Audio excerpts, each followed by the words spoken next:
Hello বন্ধুরা, কেমন আছো? আশা করি সবাই ভালো আছো। আল্লাহর রহমতে আমিও ভালো আছি। তো সকাল সকাল বসে পড়লাম। আমার দুইটা ছোট ছোট বোন আছে, তো তাদের জন্য পুতুল বানানোর জন্য। তো অনেক দিন ধরে বলতেছিল যে আমাকে পুতুল বানিয়ে দাও, আমাকে পুতুল বানিয়ে দাও। আমি ভাবলাম তাহলে আজকে বানিয়ে দিই। তো আমি লম্বা করে একটা খুরের মতো বানিয়ে নিয়েছি। এটা হলো পুতুলের ড্রেস হবে। তারপর একটু পানির সাহায্যে এটাকে ফিনিশিং করে নিয়েছি ভালো মতো। এখন হচ্ছে আমি দুইটা হাত লাগিয়ে নিব পুতুলের, যেহেতু মেয়ে পুতুল।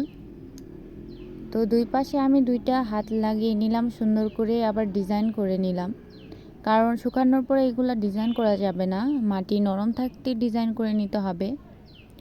তো ড্রেসের কলার দিয়ে দিচ্ছি।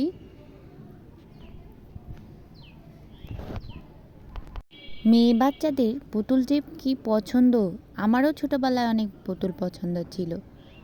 তো আমাকে আমার মা বানিয়ে দিত ছোটোবেলায় ছোট ছোট মাটির পুতুল। এখন তো আমিই বানাতে পারি। তো মার কথাটা মনে পড়ে গেল বানাতে বানাতে। তো মাকে অনেক মিস করছি। আমি পুতুলের চুল দিয়ে দিচ্ছি, এক পাশ করে খুরের মতো আগেই বানিয়ে রেখেছিলাম। এখন একসাথে এটাকে অ্যাটাচ করে নিচ্ছি, ভালোভাবে বসাতে হবে, না হলে শুকানোর পরে ভেঙে যাওয়ার সম্ভাবনা থাকে অথবা খুলে যাওয়ার সম্ভাবনা থাকে। তো আমি ভালো করে ফিনিশিংটা করে নিলাম। এই মেয়েটার চুল হবে ছোট, তাই জন্য আমি একটু ছোট চুল দিয়ে দিলাম।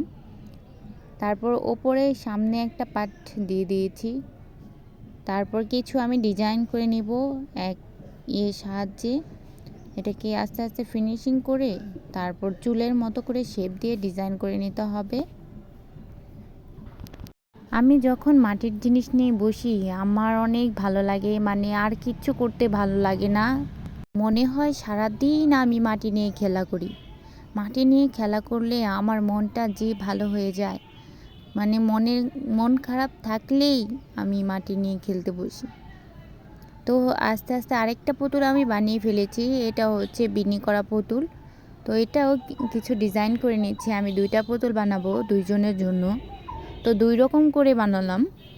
একটা হচ্ছে বিনি করা চুল আর একটা হচ্ছে ছোট চুল। দেখেন কেমন হলো, অবশ্যই সবাই জানাবেন আমার পুতুলটা কেমন হয়েছে।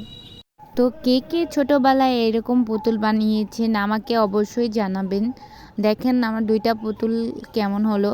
আমি অবশ্য মুখ চোখ দিব না, এখন আমি রোদে শুকাতে দিব, পরবর্তীতে দেখাবো রং করে।